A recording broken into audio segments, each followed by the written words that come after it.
സംവിധായകൻ സനൽകുമാർ ശശിധരൻ നടി മഞ്ജു വാര്യരോട് പ്രണയാഭ്യർത്ഥന നടത്തിയതെന്നും തുടർന്ന് വിവാദങ്ങളും സംവിധായകന്റെ അറസ്റ്റുമെല്ലാം നേരത്തെ വലിയ ചർച്ചയായിരുന്നു. കുറ്റം എന്ന സിനിമയുടെ ലൊക്കേഷനിൽ വെച്ചാണ് മഞ്ജു വാര്യരോട് പ്രണയം തുറന്നു പറഞ്ഞതെന്നും എന്നാൽ അവർ അത് നിരസിച്ചുവെന്നുമാണ് സനൽകുമാർ മുൻപ് വെളിപ്പെടുത്തിയത്. ഇത് സംബന്ധിച്ച് സംവിധായകൻ ഫേസ്ബുക്കിലൂടെ തുടരെ കുറിപ്പുകൾ പങ്കുവെക്കുകയും ചെയ്തിരുന്നു. ഇതിന് പിന്നാലെയാണ് മഞ്ജുവിന്റെ പരാതിയിൽ സനൽകുമാർ ശശിധരൻ അറസ്റ്റിലാകുന്നത്. തന്നെ ശല്യം ചെയ്യുന്നുവെന്ന് നടി കാണിച്ചു നൽകിയ പരാതിയിലായിരുന്നു സനലിനെ പോലീസ് അറസ്റ്റ് ചെയ്തത്. എന്നാൽ മഞ്ജു തനിക്കെതിരെ അങ്ങനെ ഒരു പരാതി നൽകിയില്ലെന്നും ഭീഷണിപ്പെടുത്തിയോ അല്ലെങ്കിൽ പ്രലോഭിപ്പിച്ചോ അവരെ കൊണ്ട് പരാതി നൽകിച്ചു എന്നാണ് സനൽ ആരോപിച്ചത്. തന്റെ പോരാട്ടം തുടരുമെന്നും സനൽ പറഞ്ഞിരുന്നു. ഇപ്പോഴതാ ഈ വിഷയത്തിൽ പ്രതികരിക്കുകയാണ് സംവിധായകനായ ശാന്തിവള ദിനേശ്.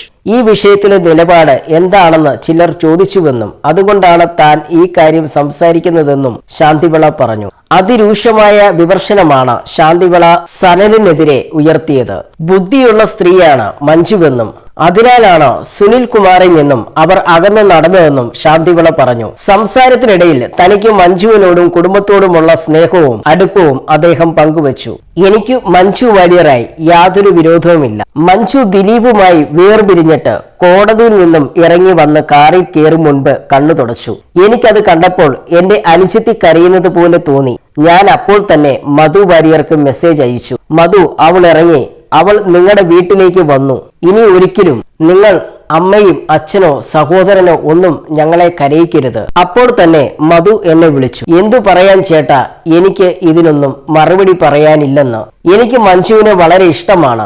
മഞ്ജു വളരെ നല്ലൊരു നടിയല്ലേ.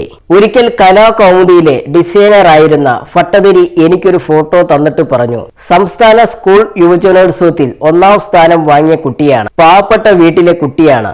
എന്തെങ്കിലും അവസരം വാങ്ങിക്കൊടുക്കണമെന്ന്. എന്റെ തിരക്ക് കൊണ്ട് അന്നൊന്നും നടന്നില്ല. എന്നാൽ മഞ്ജു വാര്യരുടെ ഭാഗ്യം കൊണ്ട് സിനിമയിൽ പ്രശസ്തിയായി. ഞാൻ ഫോട്ടോ ആ സമയത്ത് തിരഞ്ഞു. പുസ്തകത്തിനിടയിൽ നിന്നും എനിക്കത് കിട്ടി. പക്ഷെ 5 മിനിറ്റ് കഴിഞ്ഞപ്പോൾ ആ ഫോട്ടോ പിന്നെ എനിക്ക് കിട്ടിയില്ല. ആ മഞ്ജുവിനെ ഇനി വേദനിപ്പിക്കേണ്ട, അതിനെ അതിന്റെ വഴിക്ക് വിട് എന്നാണ് സുനിൽ കുമാർ ശശിധരനോട് പറയാനുള്ളത്. എങ്ങനെയെങ്കിലും അത് ജീവിച്ചു പോട്ടെ, ശാന്തിവള ദിനേശ് പറഞ്ഞു. നടി ആക്രമിക്കപ്പെട്ട കേസിൽ നടൻ ദിലീപിനു വേണ്ടി ഏറ്റവും കൂടുതൽ സംസാരിച്ചവരിൽ ഒരാൾ സംവിധായകൻ ശാന്തിവള ദിനേശ്. ചാനൽ ചർച്ചകളിലെല്ലാം ഒരു സമയത്ത് അദ്ദേഹം നടനു വേണ്ടി വലിയ പ്രതിരോധം തീർത്തിരുന്നു.